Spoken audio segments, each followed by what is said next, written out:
Hey everyone, Wolf Lord Rho here. Today we're discussing the Fortress Monasteries of the first founding chapters. The bastions of defense these proud chapters call home. General spoiler warning to begin, as today we will be referencing events from across the Warhammer 40k universe. So you have been warned, and with that said, let's just jump straight in. So, with all the events surrounding the Dark Angels and the Rock within the Arcs of Omen campaign, it's had me thinking lately of the Fortress Monasteries of all the first founding chapters. These iconic fortresses, pinnacles of Imperium and Mechanicum engineering, are names that echo out across the lore. These homes of the former legions, now first founding chapters, are as integral to their identity as any chapter master ever was, and many have been directly responsible for saving their chapters from extinction. So it's only right they get their own fair share of the recognition. So let's begin with the first, the Fortress Monastery of the Dark Angels, the Rock. Now, the Dark Angels are one of the few first founding chapters who have a mobile fortress monastery, with their chapter being fleet-based. The tale is well told. In the aftermath of the Horus Heresy, the Lion returned to Caliban with the remnants of his legion, whereupon the betrayal of Luther was unveiled. The Fallen unleashed their guns on the Lion's fleet as it entered into orbit, and with the grief of losing the Emperor still fresh, the Lion's rage was unstoppable. All that remained in the wake of battle was the Fortress Monastery itself, held firm behind its void shields with a huge chunk of bedrock which bore its foundations. Though Caliban was no more, the Tower of Angels lived on. At first, with the support of the Adeptus Mechanicus, it was modified to support a dock, allowing the fleet of the Dark Angels to retain its use as home for the chapter. After several centuries of continued labour, immense engines were eventually installed within the bedrock beneath, allowing the fortress to take on warp travel. The Dark Angels were now a truly mobile chapter, with their immense fortress monastery at the core of their fleet. In being a literal fortress monastery, the Rock is obviously a vast vessel, dominating virtually every vessel within the Imperium by size, aside from the indomitable Phalanx of course. Yet that has not stopped it from facing perilous situations. It led an invasion of the Fenris system itself, and has even faced its own invasion from the forces of chaos on several occasions, perhaps the most notable of which enabled the escape of the arch-traitor Luther, a secret known only to the Supreme Grand Masters of history. The mysterious halls and corridors that make up the Rock's depths, not only up until most recently, rang with the screams of traitors, harbouring some of the deepest secrets within the Imperium's history, but known only to the Watchers in the Dark, and perhaps the Emperor himself. The now awakened Lion lied waiting, slumbering for the time he was called to war once more. And as we now know, that time has arrived. The Rock's legend is already long. Now, it seems poised to enter another annal in its long, proud history. Next, we have Quanzhou, Fortress Monastery of the White Scars. Quanzhou is located upon the ancient homeworld of Jagatai Khan, Chogoris. It sits atop the tallest and most isolated peak of the Kum-Carter mountain range, and in accordance with the Primarch's wishes, has remained apart from the people of the world over the centuries, enabling the tribes of Chogoris to retain their ancient ways and culture. The size of a city It's rumoured to hold bountiful forests within its walls for the White Scars hunt, and is said to be a marvel of architectural beauty, with entire rivers naturally coursing through its walls. The perfect example of how these fortresses embody the nature of their chapter, and yet still retain the necessity the Imperium requires of them. As the White Scars 8th edition Codex supplement tells us, Quanzhou boasts thick armour and layered void shields to equal any Space Marine fortress. Its every approach is protected by batteries of gilded defence guns, and on its highest pinnacle stands the immense macro laser Khan's Fury. This weapon is forever raised to the skies, ready to slay any spacecraft that invades Chogoris's orbit. And this is what I love about the Fortress Monasteries, how they perfectly embody their chapter's heritage, their nature, their character, and yet still are the embodiment of the Imperium too. Undeniably a marvel of the Imperium's might, all in their own way, meeting the requirements an Astartes fortress must. A particular favourite site of Quanzhou in the lore for me is within the novel Blood Oath, where Corsaro Khan is standing atop one of its highest balconies, idly carving Korchin words into his bolt shells beneath the sun, having a bit of banter with his Stormseer when a transport lands below them to the south. And as it opens its landing ramp, just hundreds and hundreds of decapitated human heads roll out. Trophies from the latest war, their skulls to be displayed on spears atop the fortress's walls. It's a scene I've been meaning to discuss for a long time, because it just so perfectly symbolises the White Scars. Two Marines having a bit of banter at each other, gazing out across the wild, beautiful plains of Chogoris, yet at the same time a cargo hold of severed heads is literally pouring out to the floor. And I guess that sums up Quanzhou, the savagery and beauty of the White Scars equally intertwined. Though Chogoris itself has had a rough time of late with the Red Corsairs' invasion, the fortress of Quanzhou has never fallen, and until the last Khan draws breath, it never will. Moving on to the Fang. Now, if you're ever lucky enough, or should I say unfortunate enough to be upon Fenris, you may hear the home of the wolves referred to as the Ayat, rather than the Fang, as that is more a term of outsiders. The feral death world of Fenris is legend across the Imperium, as well are tales of the hallowed halls of the Fang, home of the Space Wolves chapter. Located on the northern continent of Azerheim, the only stable continent on all of Fenris, the Fang is symbolically and quite literally the peak of the world. Its creation began immediately upon Russ's reunion with the Emperor.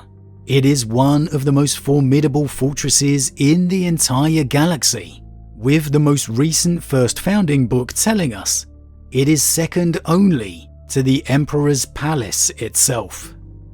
In scale, it is virtually unrivaled, being one of the greatest fortresses in all the Imperium, and outmatches all but the Imperial Palace on Holy Terror. So that is quite something, and gives some idea how imposing the Fang truly is. Its very peak breaches the atmosphere of the world, so void sailing vessels themselves can directly dock with the fortress, without the need to even transport to the surface. It is truly one of the greatest marvels within the Imperium entire. Now, why the Space Wolves of all legions, and now chapters, were blessed with such a mighty bastion, who can say? With Russ being only the second found Primarch after Horus, perhaps he simply benefited from more of the burgeoning Imperium's focus, the Adeptus Mechanicus eager to prove their technical might and expertise. Maybe it was Fenris itself that demanded such a fortress. The rest of the world so volatile to life, an experimentation on the mythologies of old, as the Emperor would call it. Or maybe it was by the Emperor's decree. In knowing the role Russ and the Wolves would take, he knew they must remain a breed apart, and stand alone.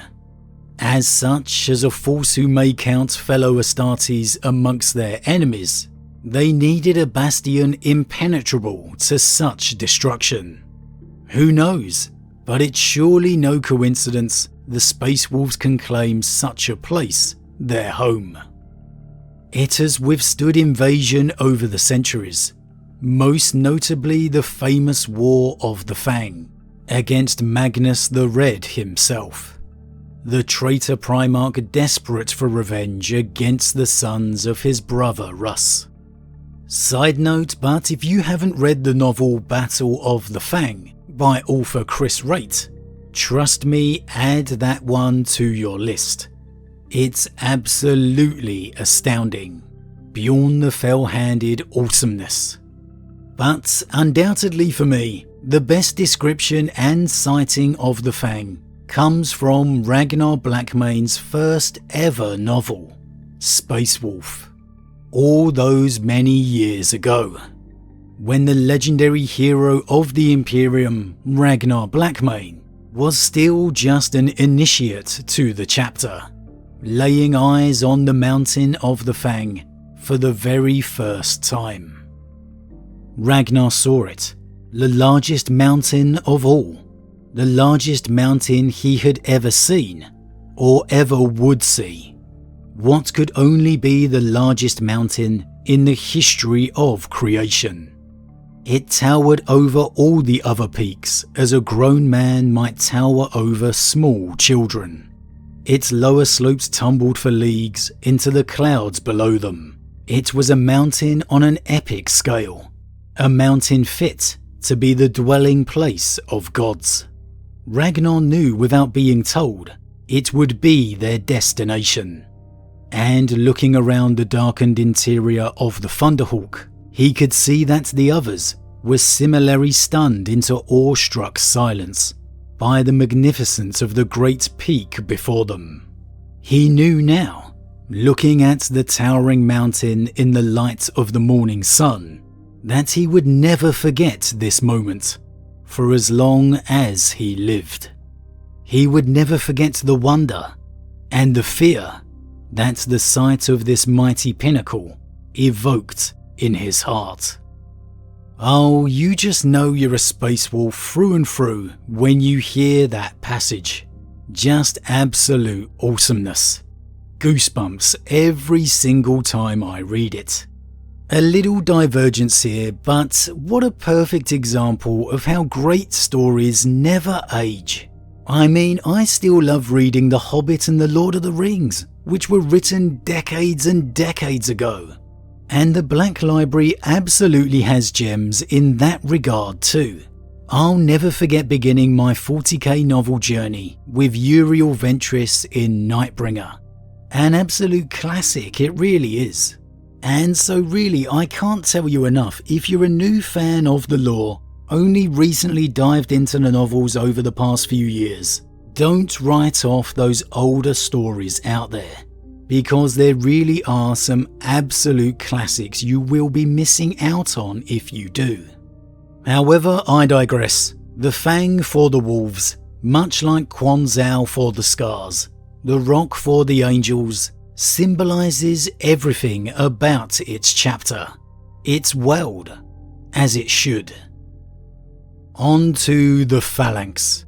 You want to talk about marvels of engineering? Well, there are none greater than the Phalanx. Over the years, much has been rumoured about the true origins of the Imperial Fist's fortress. However, as of the recent first founding book, We can now say it was devised and created by the mind of Rho Dawn. It was the mind of the Primarch that ushered in this gargantuan void-bearing fortress into being.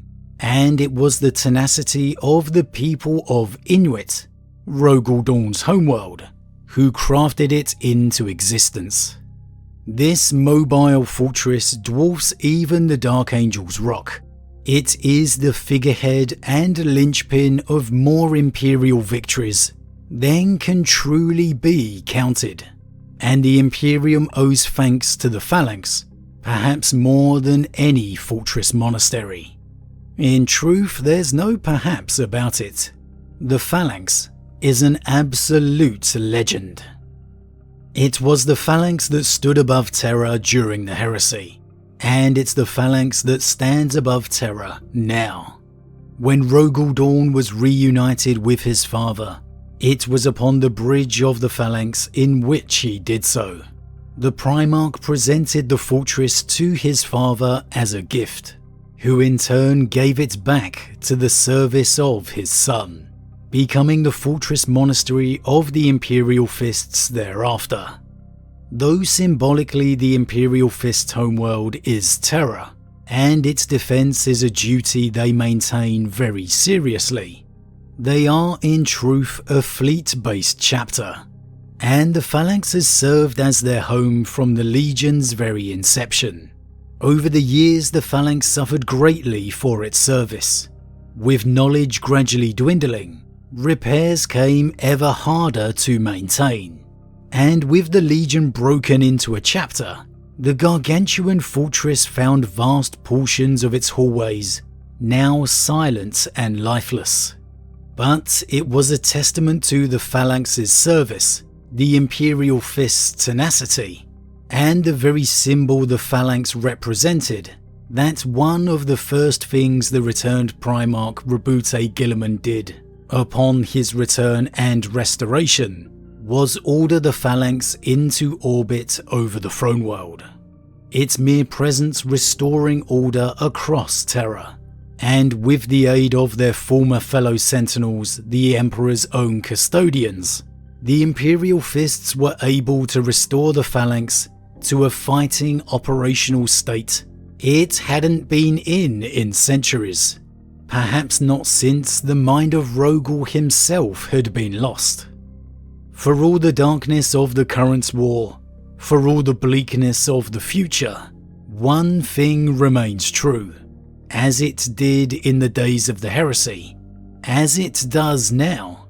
The Phalanx remains the final wall, the greatest defense any threat to the Emperor must face. To see the coming of the Phalanx is to see the coming of the Emperor. That is the symbol the Phalanx has become. Now that's it for part 1 today. Part 2 will be up next with the rest of the first founding Fortress Monasteries. As always everyone, what do you think? Which of the Fortress Monasteries of the first founding chapters do you feel has the most revered reputation? Which of the Fortress Monasteries has stood the test of time the greatest? And which of those Fortress Monasteries do you feel is underrated? As always, drop your thoughts in the comments below. Huge thank you to all my subscribers, your support truly means a lot to me, it really does. If you're new, please consider subscribing to help the channel grow. And if you enjoyed this particular vid, then why not drop a like on it too?